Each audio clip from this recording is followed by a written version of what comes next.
Allez, raconte-moi comment ça s'appelle ça. Ça va bien? Je suis très heureuse d'avoir été conviée.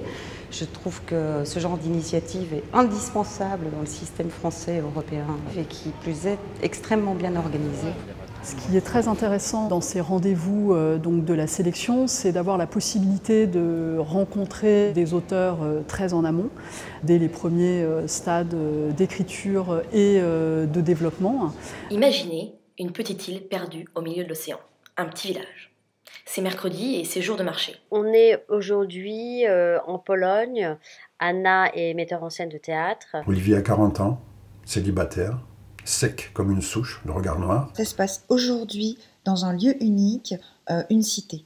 Mais pas ce modèle de cité misérabiliste, vous voyez. Non, plutôt un ensemble architectural, visuel, poétique, esthétiquement fort. D'autant plus intéressant qu'en fait c'est une sélection un peu croisée de différentes institutions, que ce soit la Fondation GAD, ou le Groupe Ouest, ou le CNC, ou via donc des régions. On œuvre pour la même cause, c'est-à-dire faire découvrir des jeunes auteurs et les accompagner dans cette traversée jusqu'à la réalisation de leur premier film ou second film.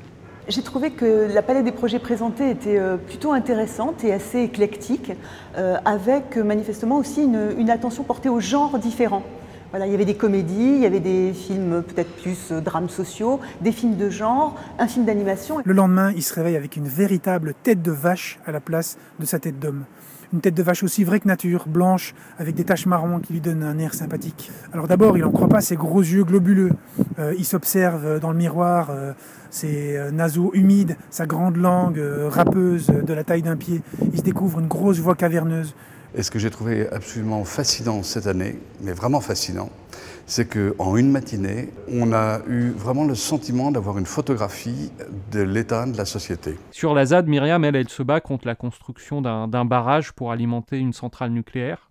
Et donc Greg s'occupe de plus en plus de cet enfant. Et Myriam, voyant ce mastodonte s'occuper de la petite chose, elle est touchée. Une famille se crée comme ça à l'envers. Avec beaucoup de puissance, beaucoup d'humanité. Malheureusement, beaucoup de souffrance, mais en même temps beaucoup d'espérance. Avec cette histoire, j'ai envie de raconter l'histoire de gens qui n'ont plus leur place, qui vivent dans des lieux qui n'existent plus. L'histoire de gens qui ne sont plus chez eux parce qu'ils ont perdu le lien entre eux et le lieu où ils vivent. Mais on sent qu'il se passe quelque chose qui est en train de bouillonner, tant sur le plan de la création que sur le plan, je pense, de la réalisation et de l'engagement des auteurs et réalisateurs. C'est très visuel et puis ça joue beaucoup sur l'atmosphère pesante et étouffante du désert. Elle voulait atteindre la sagesse en philosophant, et ben elle l'atteindra en s'engageant. J'ai trouvé l'idée de préenregistrer des interviews avant la séance. Ça permet d'avoir un niveau exceptionnel et assez constant et rapide, efficace et tout aussi sensible. Il vit dans un monde où domine la couleur blanche. C'est celle des marais du Nord-Cotentin en ce mois de décembre, totalement recouvert par les eaux et par les brumes. En plus, une maturité de vision sur son projet qui visiblement était très travaillée au préalable. La couleur blanche, c'est celle aussi de la fromagerie où il est manœuvre. Des salles carrelées entièrement de blanc, du lait évidemment, des camemberts, des blouses, des charlottes blanches. Les couleurs, Pascal les retrouve le soir, ce sont celles qu'il donne à Aurore, la jeune femme en laquelle il se transforme dans le secret de son appartement. Nous qui sommes envahis d'informations de toutes formes sur l'ensemble des projets qu'on nous propose, c'est vrai que c'est tout à fait bien de recevoir une information synthétique, précise, et ça nous permet d'y voir plus clair, on va dire, dans le potentiel d'émotion ou le potentiel de curiosité que telle ou telle idée peut provoquer.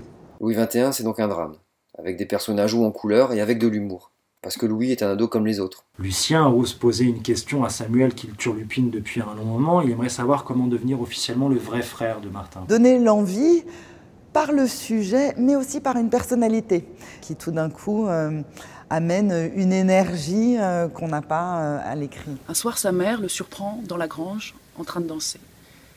Et là, ce qu'elle voit, ça lui donne les larmes aux yeux. Elle n'en revient pas, en fait, de voir son fils s'élever dans les airs comme ça, d'être gracieux comme elle ne l'a jamais vu. On a l'impression de pouvoir rentrer vraiment dans le cœur du sujet, d'être tout de suite en phase avec l'auteur qui incarne son projet, ce qui est assez rare parce que l'impression qu'on a quand les auteurs pitchent, c'est souvent qu'ils font un tel exercice pour pitcher qui se mettent à l'écart et ils parlent de leur film comme si c'était plus leur film, alors que quand ils parlent dans le raconte-moi, on est avec eux et happé. Mais au lieu de feuilleter les pages, il se met à les manger littéralement. Il mange la couverture, les feuilles, l'encre, le papier. Et là, il se plie en deux. Il commence à se marrer comme si les blagues vivaient en lui. Il rentre dans une sorte de transe, comme déconnecté de la vie réelle. Car sur la petite île d'écrin, on ne lit pas les histoires, on les mange. C'est un trait qui pour moi est un truc qui est juste génial en fait, qui est un moyen de s'impliquer physiquement dans son projet, de s'engager autrement que juste de façon cérébrale dans l'écriture face à son ordi ou son cahier. Mais le truc c'est que leur instituteur leur dit qu'on ne peut pas partager le gâteau dans la classe.